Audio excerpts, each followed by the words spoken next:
ফিরতে হবে না, এখান থেকে যা। অষ্টমীতে এবার নরবলি হবে।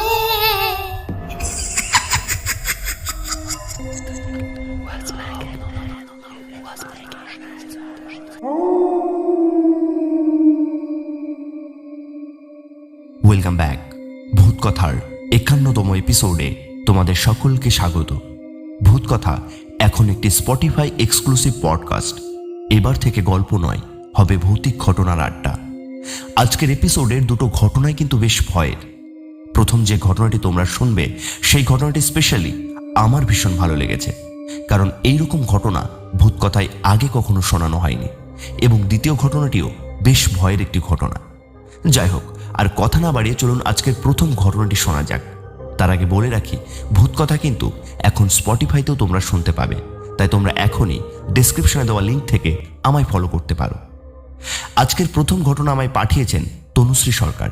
উনি আমায় যেভাবে ঘটনাটি লিখে পাঠিয়েছেন আমি ঠিক সেভাবেই পড়ে শোনাচ্ছি। ঘটনাটা 1974 সালের। সেলস ট্যাক্সের অফিসার পোস্টে বাবা রাজ্য সরকারের অধীনে চাকরিতে নিযুক্ত হন। তখন দুর্গাপুজোতে বেশ লম্বা ছুটি পেতেন সরকারি চাকুরেরা।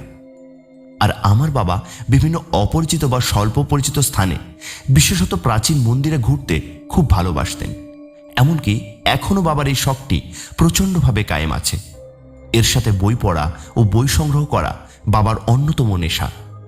এই সূত্রেই বাবা শক্তিপীঠ সম্পর্কিত কোন একটি বই থেকে মা দুর্গা 64 যোগিনী ও তাদের সাধনা এবং তাদের মন্দির সম্পর্কে জানতে পারেন।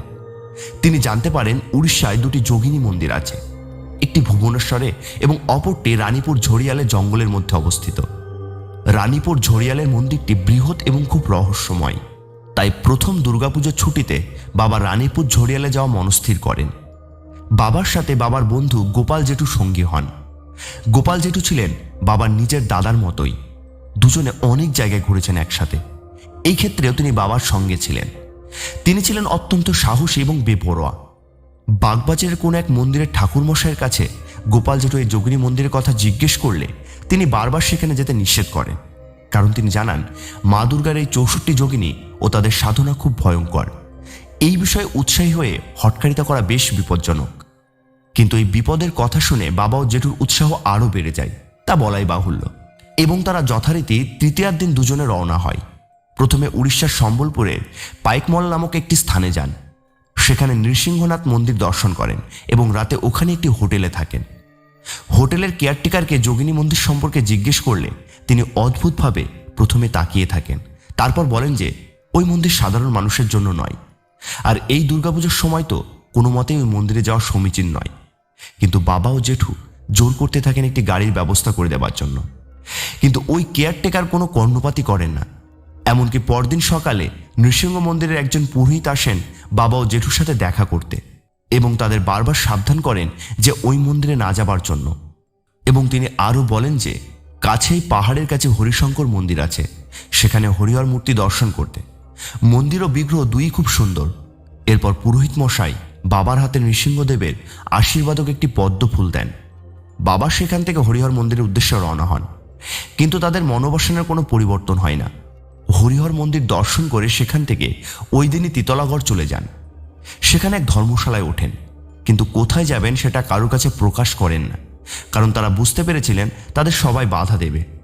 বিকেলে তারা দুজনে একটি রিক্সা ভাড়া করেন ও আশেপাশে ঘোরাঘুরি করেন। রিক্সাওয়ালাকে চা তেলে ভাজা খাইয়ে দীর্ঘ গল্পগুজব করে জেঠু হাত করে। তারপর তাকে 64 যোগিনী মন্দিরে নিয়ে যাবার কথা বলে। শুনে তো প্রথমেই সে এক কথায় না করে দেয়।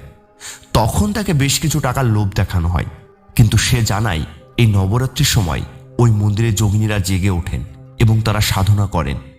এইবার বাবা একটু ভয় পান, কিন্তু জেঠুকে দমানো অসম্ভব। তিনি যেনতেন প্রকারে রিক্সাওয়ালাকে রাজি করান, তবে এই শর্তে সে রাজি হয় যে জঙ্গল পর্যন্ত সে নিয়ে যাবে, বাকিটা বাবা ও জেঠুকে পায়ে হেঁটে যেতে হবে।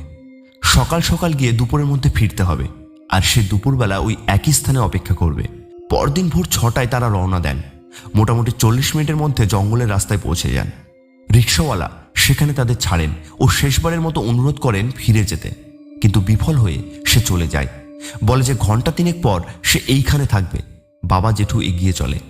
জঙ্গলের মধ্যে রিক্সাওয়ালা নির্দেশিত পথ ধরে কিছুটা এগিয়ে তারা দেখতে পান মন্দিরটি।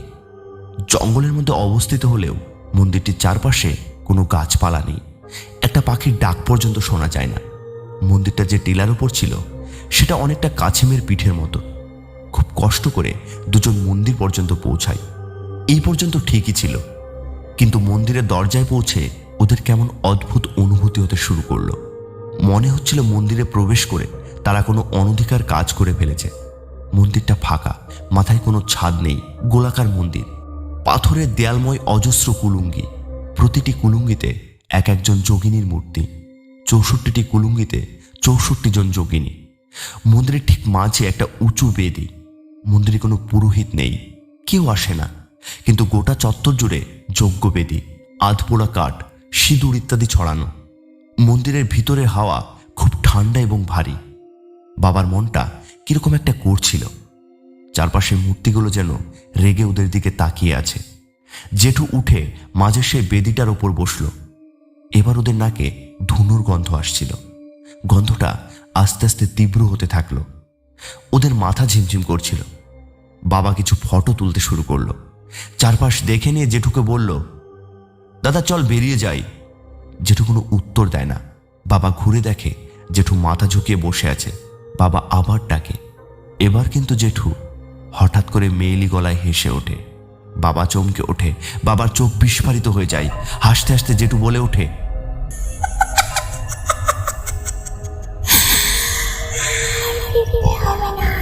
এখান থেকে যা, অষ্টমীতে এবার নরবলি হবে।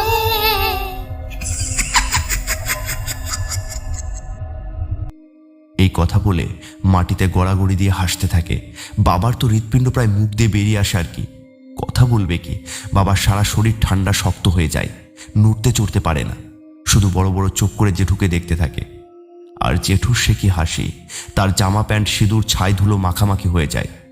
বাবার আর কিছু করার ছিল না, শুধু মনে মনে মা সিদ্ধেশ্বরীকে স্মরণ করতে থাকে আর বলে, রক্ষা করো মা, তুমি ছাড়া কেউ বাঁচাতে পারবে না। বাবার হাতটি নিজে থেকেই পকেটে চলে যায় ও বাবার হাতে কিছু একটা আসে। হাত বার করে বাবা দেখে ওই নরসিংহর পদ্মটা বাবার হাতে। আর এক মুহূর্ত সময় নষ্ট না করে বাবা জেঠুর বুকে ফুলটা চেপে ধরে। জেঠুর হাসি বন্ধ হয়ে যায়। খানিকক্ষণ থম ধরে বসে থাকার পর জেঠু হাউমাউ করে কেঁদে ফেলে আর বাবাকে বলে, আমাকে এখনই নিয়ে চল, এখান থেকে নিয়ে চল, দেরি করলে আর ফিরতে দেবে না আমাকে। বাবা জেঠুর হাত ধরে উঠিয়ে দাঁড় করায় আর এক টান দিয়ে গেটের বাইরে চলে যায়। প্রতি মুহূর্তে ওদের মনে হয় পেছন থেকে কেউ যেন টানছে। গা অসম্ভব ভারী, মাথা টলছে, কিন্তু সেই সব পরোয়া না করে দুজন প্রায় ছুটতে থাকে। মন্দিরের গেট পেরোনোর সময় বাবা ছিটকে পড়ে ও বাবার কপাল কেটে যায়। তবুও না দাঁড়িয়ে দুজন উদ্ভ্রান্তের মতো টিলা থেকে নেমে জঙ্গলের মধ্যে দৌড়তে থাকে এবং মা সিদ্ধেশ্বরীর কৃপায় ঠিক রাস্তায় এসে পৌঁছায় এবং সেখানে রিক্সাওয়ালাকে দাঁড়িয়ে থাকতে দেখে। সেখান থেকে সোজা ধর্মশালায় আসে। সেখানে বাবাকে ফার্স্ট এইড দেওয়া হয়। রাতে বাবার শরীর ঠিক ছিল, কিন্তু জেঠুর জ্বর আসে, সঙ্গে মেডিসিন ছিল। তাই খেয়ে ওই রাতটি কাটিয়ে পরদিন সকালেই বাড়ির উদ্দেশ্যে রওনা দেয় দুজন। কিন্তু বাড়ি ফেরার পর বেশ কিছুদিন জেঠু ঘোরতর অসুস্থ হয়ে পড়েন এবং দীর্ঘ চিকিৎসার পর সুস্থ হন। সো দাদা, এই ছিল আজকের ঘটনা। জানি না কতটা গুছিয়ে লিখতে পেরেছি। যদি ঘটনাটি তোমার ভালো লাগে তবে অবশ্যই ভূতকথা পরিবারকে শুনিও। তোমার এবং সর্বোপরি ভূতকথা পরিবারের সকল মেম্বারদের আমার তরফ থেকে অনেক অনেক ভালোবাসা। ধন্যবাদ তোমায় তনুশ্রী, এরকম একটি ইউনিক ঘটনা আমায় শেয়ার করার জন্য। ভবিষ্যতে আরও অনেক ঘটনার অপেক্ষায় রইলাম। যাই হোক, এবার দ্বিতীয় ঘটনায় আসি। এই ঘটনাটি আমায় পাঠিয়েছেন আমাদের নতুন বন্ধু সৌমি পাল। আজ থেকে প্রায় 20-25 বছর আগের ঘটনা। তখন আমি ক্লাস 4-এ পড়ি। ঘটনাটি বলেছিলেন আমার একটা বন্ধুর মা আমার মায়ের কাছে। তো সেই কাকিমাদের বাড়িতে একজন মেড সার্ভেন্ট ছিল।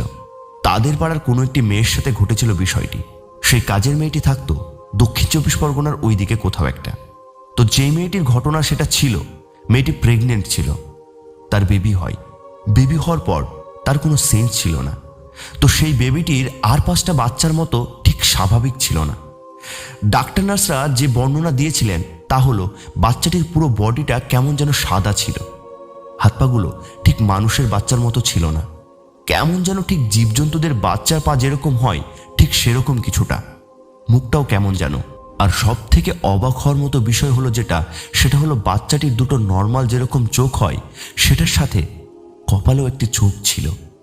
ডাক্তার নার্সরা তো দেখে বেশ অবাক হয়ে যান এবং তারা যেটা বলেছিলেন যে ওই সদ্যজাত শিশুটি নাকি 3 লিটার মতো দুধ খেয়ে নিয়েছিল, যেটা কিনা কখনোই সম্ভব নয় ওইটুকু একটা বাচ্চার পক্ষে।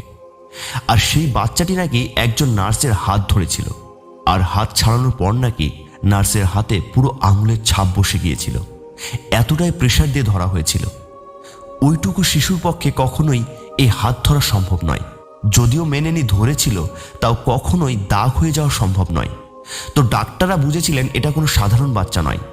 গ্রামের দিকে যা হয়, সবাই মনে করতে থাকে এটা কোনো মানুষের সন্তান না, হয়তো প্রেগনেন্ট থাকাকালীন মায়ের কোনো হাওয়া লেগেছিল, বা সেই টাইমে কোনো গ্রহণ যদি থাকে তো সেই সময় সঠিক নিয়ম ঠিকমতো না মানলে বাচ্চার ওপর খারাপ প্রভাব পড়ে। তো সেরকম কিছু একটা হয়তো হয়েছিল, কিন্তু আদৌ জিনিসটা কি ছিল কেউ ঠিক বুঝতে পারেনি। তাই ডক্টররা ঠিক করেছিল বাচ্চাটিকে কোনো ইঞ্জেকশন দিয়ে মেরে ফেলা হবে।